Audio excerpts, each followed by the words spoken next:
Hi, everyone, and welcome to Strategic Wealth Strategies with our host, Alan Porter. Alan, what's going on? How are you? And I know you're excited about our guests. Oh, the guest we have today is one of the most intelligent, most thoughtful people that I've ever met in my life. The stuff that he has taught me and taught other advisors around the United States is there's no price to put on it. He knows how to talk to people. He brings it down to a level that everybody understands, and he wants people to learn, want to learn, to be educated. I mean, it's my great honor to have Van Miller on my podcast. Thank you. That's very kind of you. I hope when we're finished that everybody else will think the same thing. Well, Van, when you explain things to people, one of the things you always told me in your newsletters and everything, what if I could show you a way? What if I could show you a way to take advantage of our progressive tax system, to turn forever taxable money into never taxable money, to protect yourself from litigation, build tax-free retirement. I mean, things like that. People say, "Well, yeah, I want that. I want that." But can you explain a little bit about your process and how you come about, especially with these questions, and how you approach people? Sure, thank you. That'd be very nice. Uh, what's very interesting, I couldn't wait to share this with everybody who's listening. Right now in the United States and in the world for that matter, we're in the eye of a financial hurricane. And I hope you understand what that means. It's calm right now. It is not going to remain calm. We are going to be dealing with some issues that we could have never imagined 10 years ago. And so this is very important. We are competing against so many other opinions, okay? Not fact, opinions. And most of what is put out there is based on whatever somebody is trying to sell you. So, as an example, they tell you that you should defer taxation to the future without explaining to you why you should defer taxation to the future and why that might not be so beneficial. In fact, they're actually passing new laws right now in our country that are enhancing this deferral to the future because, to be very candid with you, right now, taxes are historically as low as they will ever be in our lifetime. And I'm talking about even for rich people.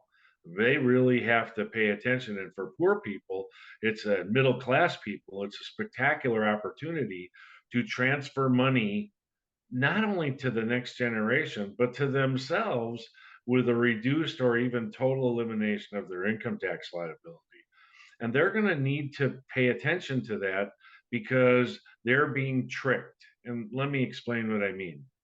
When we come and talk to somebody and we ask them why they should develop a strategy, they say, well, I heard that I should invest in a 401k, or I heard that life insurance is no good, or I heard that you should never buy an annuity because they're loaded with fees, or I heard this, or I heard that. And it's difficult to overcome if you go with a mindset that you're trying to sell product.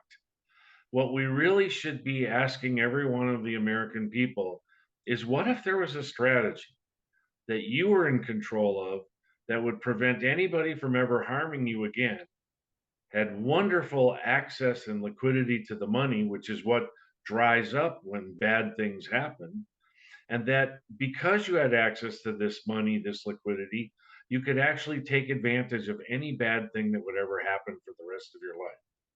Now, I have to be careful in a podcast like this because I could sit here and I could talk to you, I'm not kidding, for 24 hours about all the issues that we Wow. as Americans and we as world citizens are going to have to face going forward. And so that becomes very scary. And what I want you to understand, and as I go through this with Alan, I want you to really hear me, everybody who's listening. There is no end of the world. We'll fix this. We'll either fix this with great leadership or we will fix this with an economic catastrophe, which we're about to have, but we're going to fix it. And the end result for most Americans, for most Canadians, for most Europeans, for most Chinese, for most Japanese, for most South Americans will not be an end of the world. It'll be a lower standard of living. That's really what happens when all of this stuff blows up. And so you have to ask yourself, do I have to settle for a lower standard of living? Or what if there was a way? And that's what's so neat about being an American is in spite of all the ridiculousness that's going on in government and all the ridiculousness going on in Wall Street and all the ridiculousness that's going on in our financial situations like banks who are spending money they don't even have, with all of that happening, what if there was a way that, in spite of all of those things, they could never harm you again? What if, because you're an American, you're allowed to develop a strategy that allows you to stay in control? And for me, that's the key word is that I think most Americans feel like they've lost control of their financial and retirement futures. And what if there was a way to get it back and never give it up again? And all you got to do is sit down and have a real conversation with somebody who could help you accomplish that. That's how easy this. It's actually very, very easy. But you know what? Most people don't do that. And I want to get back to my original premise, and then I'll let Alan asked me a question, but I'm so excited to talk about this. It's very important. Most Americans, not most, the brand new study and about the last 6 or 7 studies. Want to hear something funny? It says the attention span of an American is 8 seconds. And in fact, they make fun. They say, the attention span of a goldfish is 9 seconds.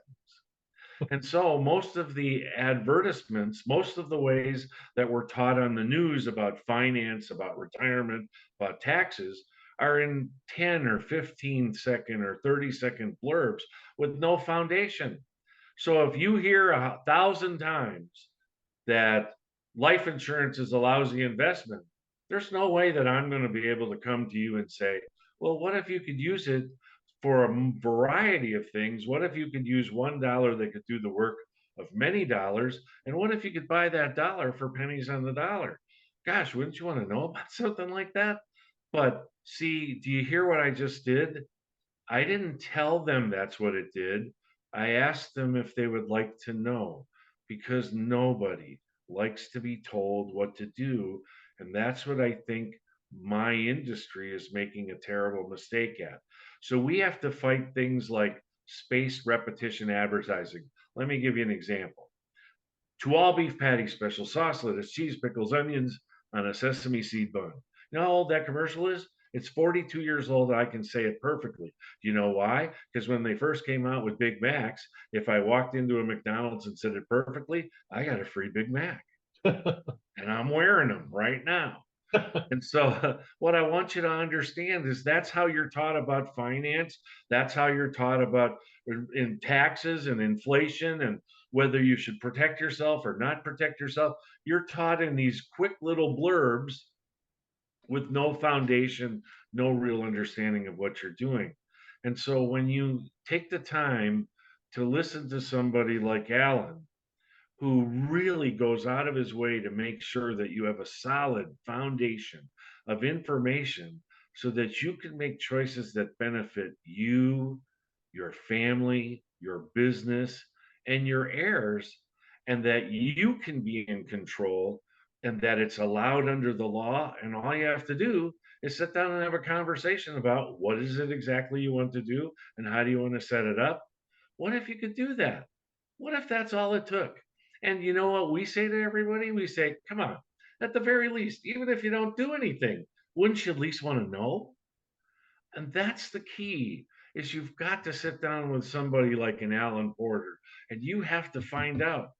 You're not going to believe what I'm going to tell you. We make up these funny rules about taxes. It's the way I remember the rules. One of the rules is the rule of 5210 for 2023. The next rule is 12012. The next rule is 22922, and the last rule is 39824. Now, let me take the really big one. because a lot of rich people are not being told. There's defer to the future, defer to the future, send those monies to the future so that the government can tax the bejesus out of them because they're going to need the revenue. But do you want to hear what that rule of 398.24 is? It says that the marginal tax rate for somebody making $398,000 a year, a married couple, they're going to pay 24%. Listen to what I'm about to say. A marginal tax rate, but their effective tax rate is less than 20%. It's 19.4%. So what I ask those wealthy people is if you could totally eliminate the income tax liability on $400,000 a year for less than 20% and never worry about taxes on that money for the rest of your life, wouldn't you want to know about that?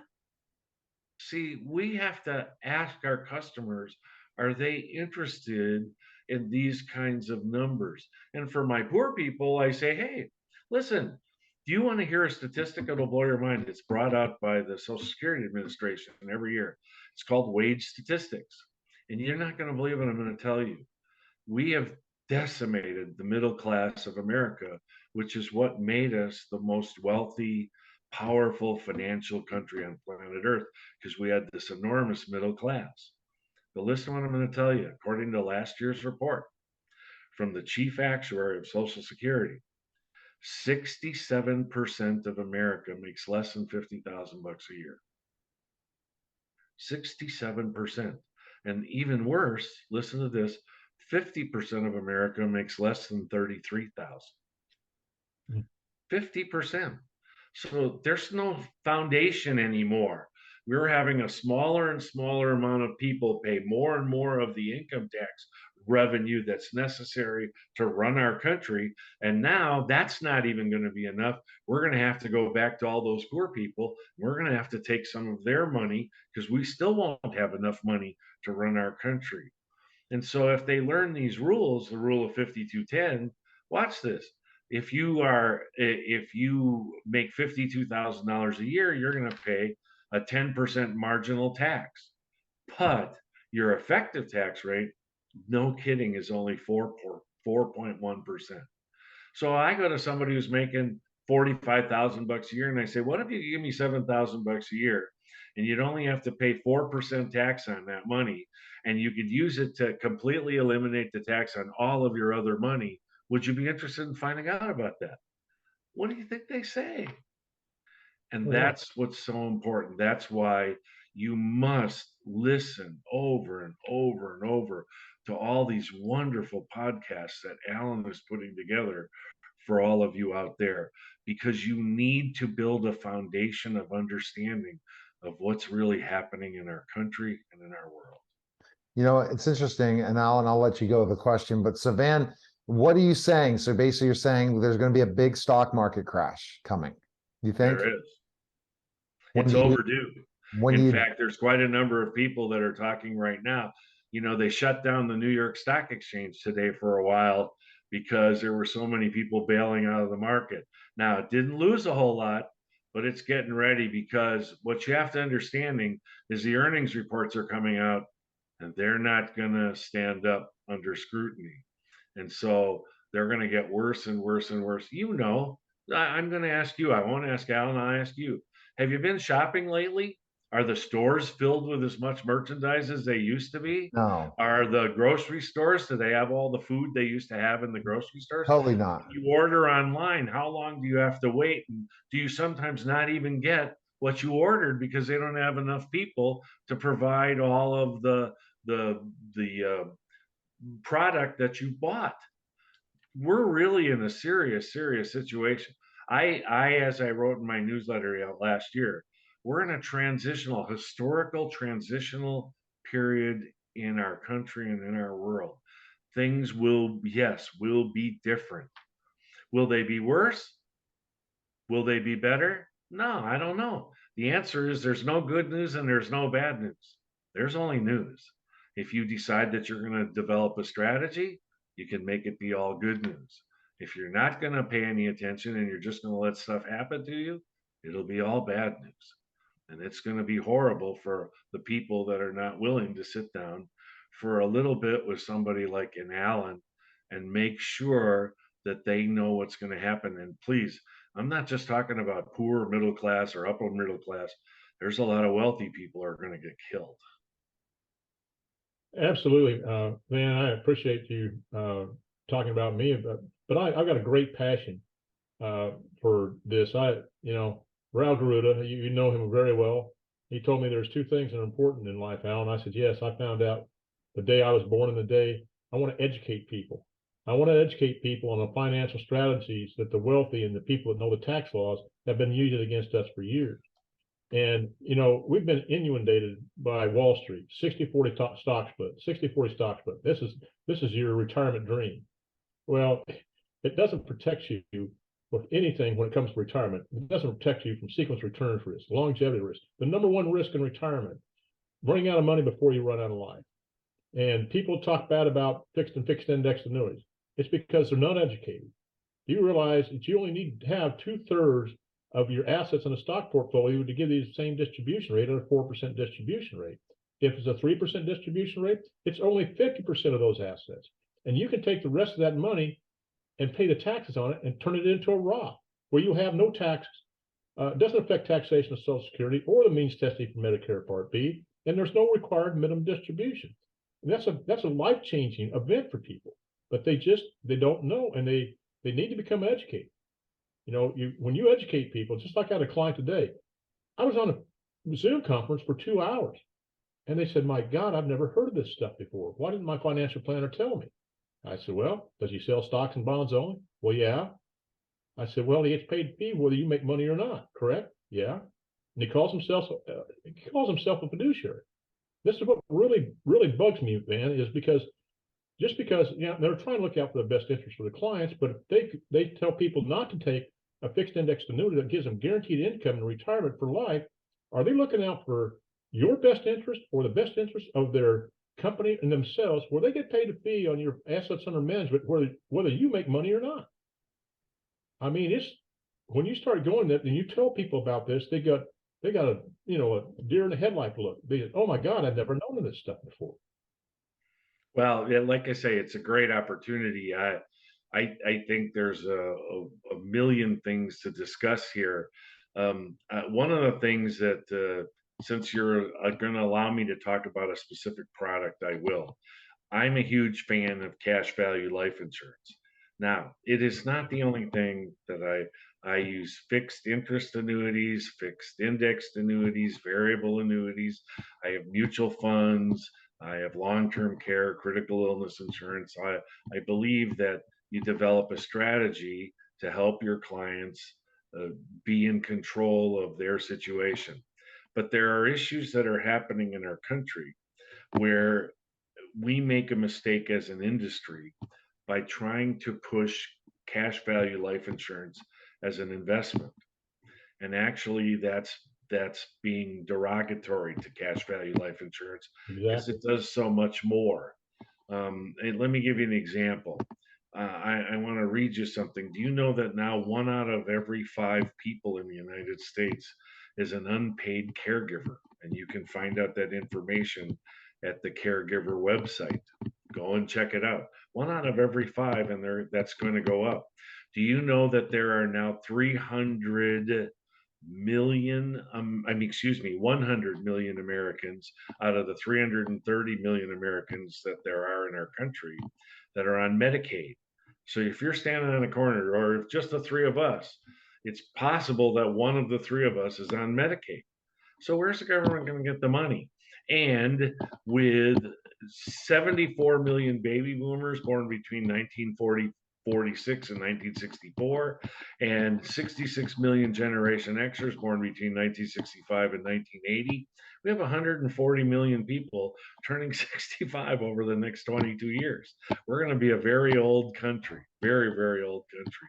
And so what's going to happen is this long-term care is not going to be provided by nursing homes. It's going to be provided by family caregivers, and it's going to cause tremendous destruction to the family. It's not only going to cause destruction to the person receiving the care, it'll also cause destruction to the person giving the care, because now they won't be receiving an income if there's no planning. But you know what? If you understand how to use life insurance, we have a wonderful man in our industry named Tom Hagman, and he has taught us some very wonderful things that we didn't pay attention to before, and now we're paying big attention to. He says things, and I'll make this all come together here. He says things like you should never leave your children any money, you should leave them life insurance. And then he goes on to explain, he said, if you wanted to leave your kids $1 million, what if you could set aside $300,000 and you could buy $1 million and you could use the other 700,000 to enhance your life now? I have a question. Without taking any additional risk, without doing anything difficult, could you offset the damage that inflation is doing to your standard of living? Again, there's no investment involved there. It's understanding how to use life insurance correctly. Here's another thing. I believe the number one benefit of a cash value life insurance policy going forward won't be death. It'll be to pay for long-term care. And I give you an example. If a family builds up 200,000 or 300,000 in the father's or the mother's cash value of their life insurance, and let's say it's 200,000 and now it has a 400,000 face amount, and you spend the last 2 years of your life being cared for at home at $80,000 a year, if you had never met somebody who taught you how to plan, you'd only have 40,000 bucks left. But because you met somebody who planned, you could literally use almost all the cash value of that life insurance policy. And listen to the surprise I have for you. The day you die, the death benefit would replenish all the money that you used while you were alive, income tax free, so that the people that took care of you would still have the money to be taken care of. See, that's a thing called leverage. That's pennies that buy dollars. That's $1 that can do the work of many dollars. If Americans have less and less discretionary money, wouldn't they like a dollar that would take care of you if you live too long? Wouldn't they like a dollar that would take care of you if you die too soon? Wouldn't they like a dollar that was self completing if you became disabled? Wouldn't they love a dollar that you could use to offset a critical illness like a heart attack, stroke, or cancer? And you could either replenish the asset if you use some of that money while you were alive, or you could wait until you died and the death benefit would replenish the asset. And finally, long-term care. Again, the example I just gave. And the ultimate goal of that money is what if, see, the reason why most people don't buy long-term care? It isn't because they can't afford it. And it isn't because they know that they don't need it. They know they need it. The reason they don't buy it is they're afraid to spend 10 or 15 or $20,000 a year on something they might not use, and then they wasted that money. Guess what? With this strategy, they don't waste a cent. If they don't need long-term care, not 1 cent is wasted. And guess what they could use it for? An income tax-free stream of income in retirement to supplement their other retirement benefits so that they can live wonderfully the rest of their life. Now, I want to ask you something. How many people in America do you think I know what I just talked about? And the answer is it's ridiculously very No. few. So I'm going to follow up with that question, Van, based on what you're talking about. The thing Yes, is sir. that you talk about, it's not an investment vehicle. It's a lot to do with safety. It's a lot to do with certain things. So cash value life insurance is, as we did a podcast on that, right, Alan, where all the different reasons why. Did not let the audience know it's part of the investment vehicles, but ultimately it's helping you long-term care insurance. If you end up sick or hurt or certain things happen to you, it protects you in so many ways and also helps when the market is down, right? That's And a it's big, all, but go a step further, Neil. It's very liquid. yeah, Stop and think about this. When is the time that people need money the most? When they have bad times. yes. When is that the least likely time that a bank will give you a loan or a savings and loan or a credit union? When you need the money. The only time they ever give you a loan is when you don't need the money.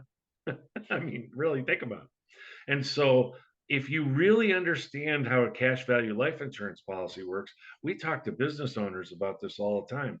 I have a dry cleaner who during 2007 and 8, when the market crashed, Nobody else could get their hands on any money, and 2 or 3 of the dry cleaning um, organizations that were around our city couldn't stay open because they just didn't have any cash flow.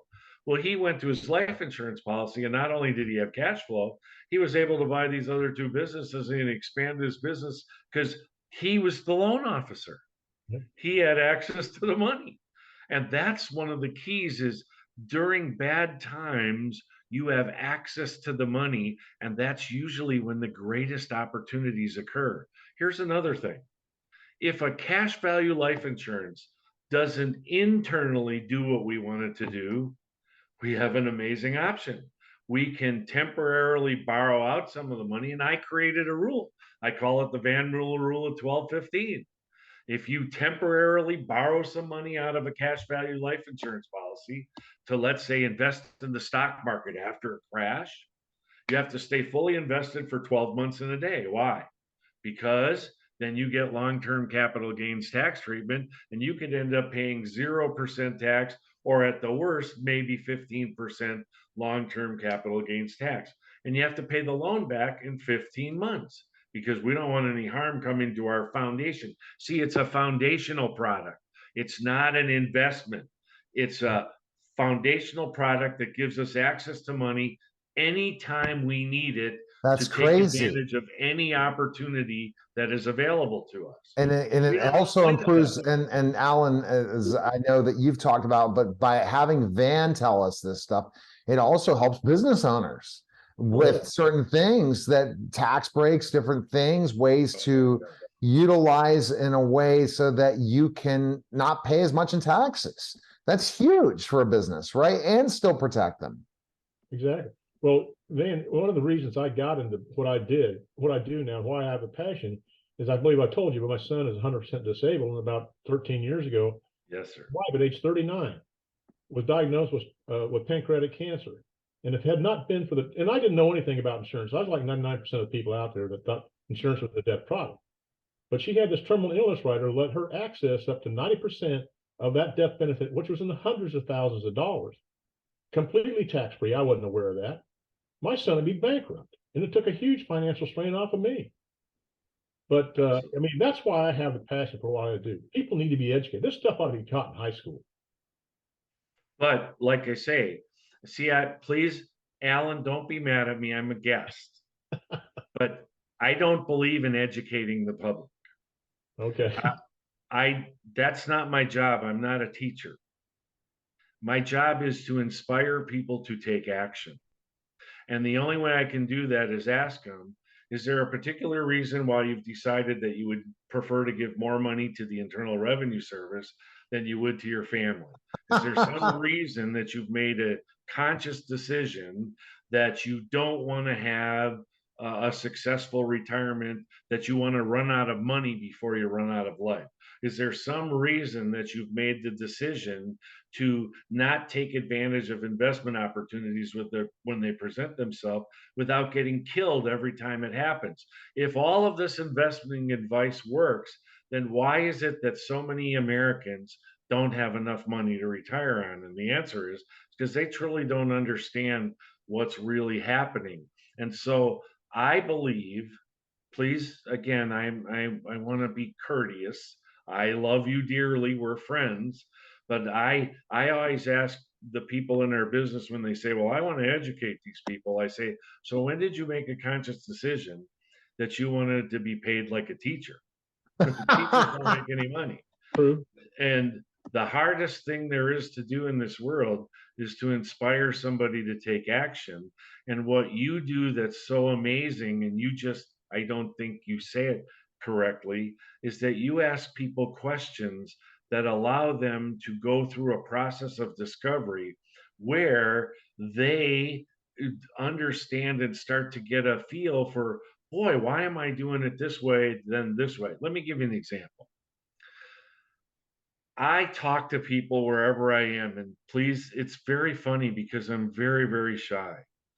What we're going through right now is very hard for me because I'm very self-conscious about my looks, my weight, my age, all of this stuff. And so this is hard. But what ends up happening is the way I get past it is I come to an understanding that the people that I'm going to go and ask a couple of questions to, if I don't ask them, they're not going to be okay. And so it helps me to get past all of my inadequacies, my concerns about who and what I am. So anyway, I'm in a grocery store. I do all the grocery shopping in my family. And I walk up to this woman in her 50s. This is really an important story. You got to listen to the whole story. And I walk up to her and I say, "Hi, my name's Van Miller. I'm an insurance and financial professional. And please, oh my God, I'm not trying to sell you anything. I'm not trying to impose on you, but I'm so worried about everything that's happened in our country that I'm not doing a good job. I'm not asking the right questions. And gosh, it would help me a ton if I could just impose on you for a minute, 1 minute. I'm going to ask you a couple of questions. I think you'll even be interested in the answers. And if in some way you consider this to be an imposition, I'll be happy to buy you some grapes or a melon or something." And she giggled a little bit. She said, "No, no, I'd be really interested to hear the question. I'm in the middle of a grocery store." And so I said to her, "Man, may I ask you, here's the first question. Do you think it would be more beneficial to take a tax deduction now when taxes are historically as low as they'll ever be and transfer a whole bunch of money to the future that the government could tax at any rate they want? Or do you think it would be more beneficial to pay your taxes now when they're historically as low as they'll ever be again in the rest of your life and send a whole bunch of money to the future that the government could never get their hands on ever again?" So here's my question. Which would be the most beneficial for you and your family, the first one or the second one? And she goes like this, I swear to you, just like this. She goes, "Come on, that's easy." That's what she said. "Come on, that's easy." She said, "Well, it's the second one." And I said, "Well, doesn't that raise another question?" And she said, "Well, what is that?" I said, "Why are you and your husband doing the first one?" And here's the punchline. You know what she said back? She said, "Oh my God, I didn't realize that's what we were doing." Because we make an assumption that people understand things like Right. tax deferral, that they understand leverage, that they understand tax free versus tax deferred, and so on. And so I said to her, "Oh, ma'am, thank you so much. I really, really, really appreciate, that you gave me that. I now I feel like I'm going on the right course." And I turned to walk away, and she said, "Wait a minute, I want your card." And I gave her my card, and 2 days later, I met with her and her husband, and they're my clients now. And I run into a lot of people. You don't want to sit next to me at a baseball game or a football game because I'm asking you. I don't tell anybody anything. I ask them, is there some reason that you've decided you want to leave a whole bunch of money to the Internal Revenue Service rather than to your family? With interest rates, we're getting some really wonderful interest rates on annuities in the insurance industry right now. And so I asked the customer, I say, "Is there some reason that you've decided with all the inflation that's going on that you would prefer your bank or your credit union to get all of this additional interest rather than you and your family? When did you come to that decision? Is there somebody there that you're just so crazy about that you don't want them to miss out on all of your money?" And I ask them lots of questions because what I've discovered over my years is there are enormous numbers of women who now have financial responsibility. And they certainly don't want me telling them what to do. They want me to help them participate in a conversation about what's really going to happen in not only their lives but the people they love and the businesses they have interests in and the charities that they have considerations for. And young people, they don't want to be told what to do by me. And think about this. Older people, they don't want young whippersnappers telling them what to do. So I don't tell anybody anything. In fact, I don't really believe that my opinion matters. The only opinion that matters is that of my customer, my the person that I'm talking to. And I feel like I'm more of a guide to have a wonderful conversation about issues like, and there's just 5 major issues: higher taxes, lower benefits, inflation, more and more volatility, and oh my gosh, what if you outlived your money? I think that pretty much covers it. Right. If you can have a conversation with everybody that you talk to about those things, Or if you're out there listening and you can come have a conversation with Alan about those things, he can give you choices that will keep you in control, that allow you to benefit instead of the Internal Revenue Service, the Oh, government, Wall Street, the banks. Instead of them making off with your money, what if you could make off with your money? you know, it's interesting. I wanted to add to this, Van, is the mistake is, if let's just give you an example in social media, people are selling all the time instead of just explaining things to people, providing value, giving what they need to give. That's the same thing as when you're in a conversation. If you're telling them what to do, people aren't going to do it. When you're on social media, if you're trying to sell all the time instead of having a conversation with people, even in social media, that's what to do. Asking questions, explaining things. But you're right. It's a great point about education. Educating, the best teachers are not always the teachers that are directing the students. They're providing information and allowing them to come up with the answers. Absolutely. We have a phrase in the that I use all the time. I believe there is no teaching. There is only learning. No matter what I try to teach you, if you're not willing to learn it, it's not going to happen. So what I'm trying to do is have conversations that make you go and say, "Hey, why am I doing it this way? Is there a different way?"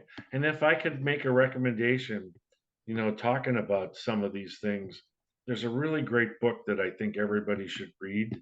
It's called What Would the Rockefellers Do? And you understand one of the wealthiest families that's ever lived in our country. It's a fabulous book. You don't even have to pay for it if you don't want to. You can go online, you can Google it, and there's a 291 page thing that you can print out if you want. But what it explains is not only how the Rockefellers used life insurance to build their wealth, how they used it to preserve their wealth. And so it applies to wealthy people, upper middle class, poor people. Everyone can use the ideas in a book like that that will allow them to succeed and be in control.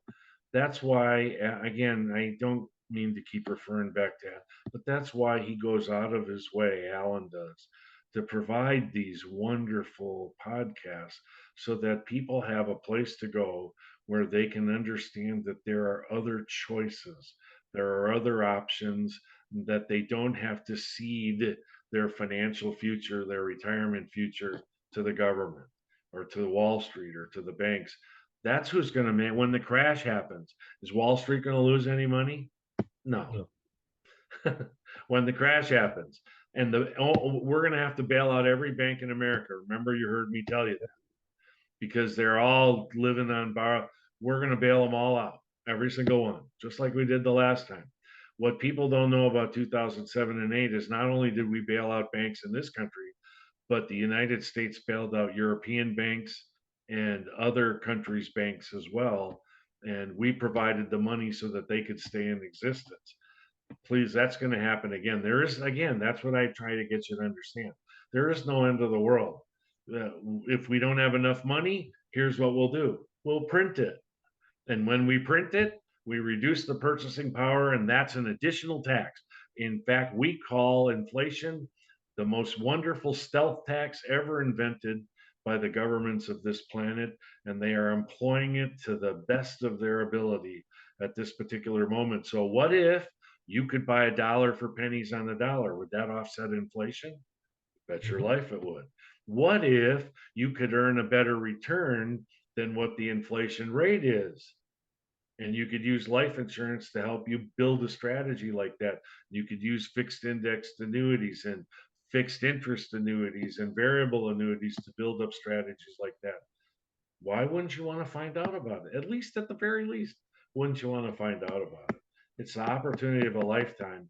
And I'm telling you, what's about to happen in our country, I think over the next 6 months to 5 years, it's a once in a lifetime opportunity for those who prepare for it.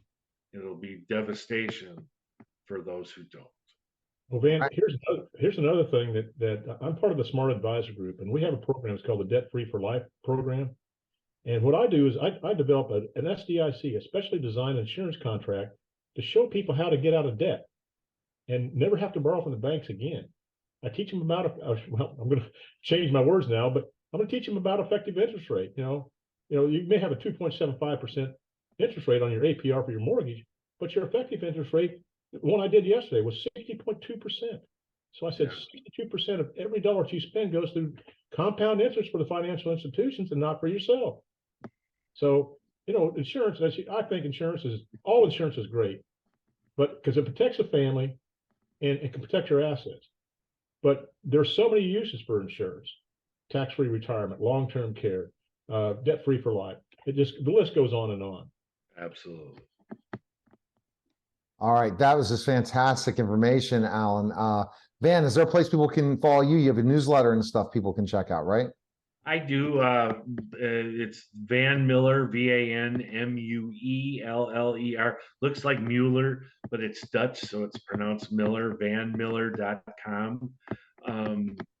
I speak all over the country, all over the world. I'm here in Tampa in a hotel room. I'm going to do a several-hour speech tomorrow, and then I fly from here to Las Vegas. I'm doing one in Las Vegas, and then from there I'm going to the San Diego to speak at the Forum 400, and then I'm going to speak to Physicians Mutual and State Farm, and I got a thing going on in Nashville, and I have a practice while I'm doing all of this. What I'm hoping everybody sees when they watch somebody like Alan and I hope you see when you watch us how much we love what we do. I adore what I do. I can't imagine doing anything else.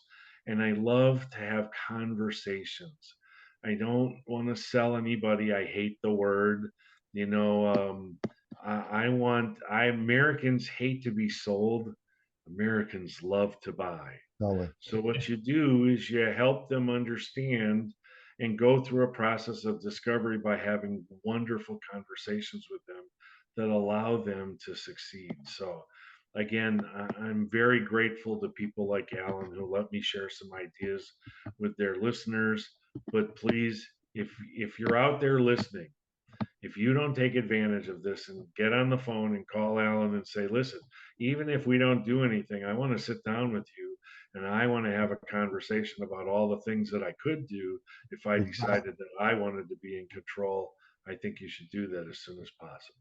All right, we appreciate it. Alan, best place for people to find information in you, where can they go?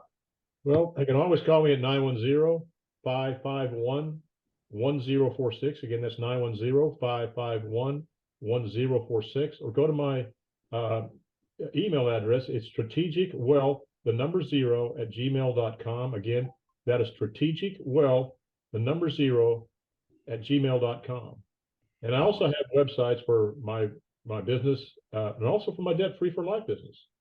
But just call me up if I don't answer. I'll call you back. I always do, because it's very important. I mean, we change people's lives, and it's not for the worse; it's for the better. All right. Well, fantastic. You guys, thank you for having me. We appreciate it. All right, guys. That was Strategic Wealth Strategies, guys. Take care. Stay well.